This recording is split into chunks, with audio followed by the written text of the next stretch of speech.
নমস্কাৰ। কবি ৰূপক মজুমদাৰদেৱৰ এটি সুন্দৰ কবিতা মই কৃষ্ণা কটকীয়ে আবৃত্তি কৰিবলৈ লৈছো। কবিতাটিৰ শিৰোনাম হৈছে বৃদ্ধাশ্ৰমৰ পৰা কৈছো শুন।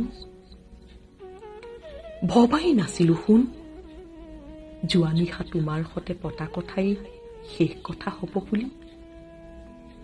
শেষ নিশা ঘন ঘন উশাহেৰে মোৰ স্পন্দিত হৃদপিণ্ড পুৱালৈ নিথৰ হৈ পৰিল।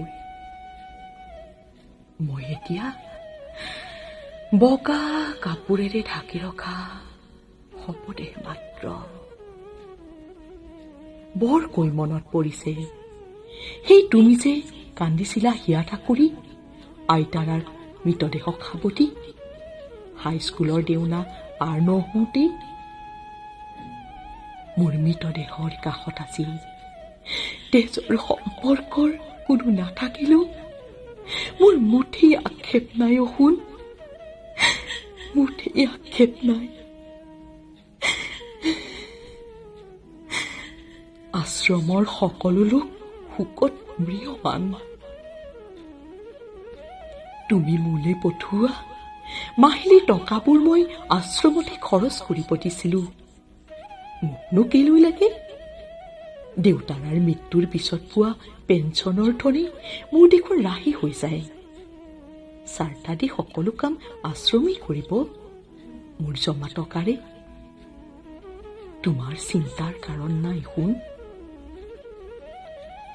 তোমাক ডাঙৰ কৰা, তোমাক ডাঙৰ মানুহ কৰা, সদায় পঢ়াত আগ্ৰহী কৰা, তোমাক বিদেশলৈ পঠিওৱা, সকলোতে আমাৰ আশাবোৰ পূৰ্ণ কৰাৰে বিনম্ৰ প্ৰয়াসৰ ফল মাথো। কিছু সময়ৰ পিছত মোৰ মৃতদেহ দাহ কৰা হ'ব। তুমি নজনাকৈয়ে তোমাৰ মাৰ দেহ পঞ্চভূতত বিলীন হ'ব। শুন, পঞ্চভূতত বিলীন হ'ব।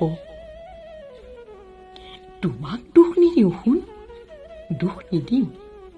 তুমিতো মোৰেই পালিত গৰ্ভস্থ সন্তান। মাত্ৰ আজি এটা কথাই কওঁ, নাতি দুটাক মানুহ কৰিবা।